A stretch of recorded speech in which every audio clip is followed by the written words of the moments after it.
ప్రభాస్ నటించిన ది రాజా సాబ్ నుండి ఎంతో ఆసక్తిగా ఎదురుచూస్తున్న మొదటి సింగిల్ ఎట్టకేలకు విడుదలైంది.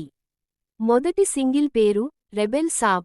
థమన్ స్వరపరిచిన ఈ ట్రాక్ రెబెల్ సాబ్ వస్తున్నందున అందరూ పక్కన తప్పుకోవాలి అని నమ్మకంగా ప్రకటిస్తుంది. ఈ లిరికల్ వీడియో ప్రభాస్ను ఉత్సాహభరితమైన రంగురంగుల దృశ్యాలలో ప్రదర్శిస్తుంది. సంజిత్ హెగ్డే మరియు గ్లేజ్ పాడిన రామజోగయ్య శాస్త్రి సాహిత్యంతో రెబెల్ సాబ్ పాట ప్రభాస్ పాత్రకు పరిచయంగా పనిచేస్తుంది. ఇది అతన్ని కేవలం తిరుగుబాటుదారుడిగా మాత్రమే కాకుండా రొమాంటిక్గా కూడా హైలైట్ చేస్తుంది మరియు అతన్ని పాన్ ఇండియన్ నంబర్ 1 బ్యాచిలర్ అని కూడా వర్ణిస్తుంది. ఈ పాటలో జరీనా వహాబ్ ప్రభాస్ అమ్మమ్మగా దుర్గాదేవిని ఆశీర్వదించి అతనికి వధువు దొరకాలని ప్రార్థిస్తున్నట్లు కనిపిస్తుంది.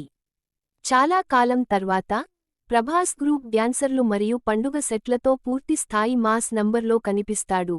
ఈ చిత్రం థియేటర్లలోకి వచ్చే సంక్రాంతి సీజన్కు సరైన వాతావరణాన్ని సృష్టిస్తాడు. తెరపై విజువల్ ట్రీట్గా నిలిచే చార్ట్ టాపింగ్ పాటలను అందిస్తానని థమన్ హామీ ఇచ్చాడు. ప్రభాస్ కూడా పండుగ సీజన్కు తగిన గ్లామరస్ వినోదాన్ని ప్రేక్షకులకు హామీ ఇచ్చాడు. ది రాజా సాబ్లోని మొదటి పాట ఆ హామీలకు అనుగుణంగా ఉంది. రాజా సాబ్ ప్రమోషన్స్, టీజర్లు మరియు ట్రైలర్లు ఇప్పటికే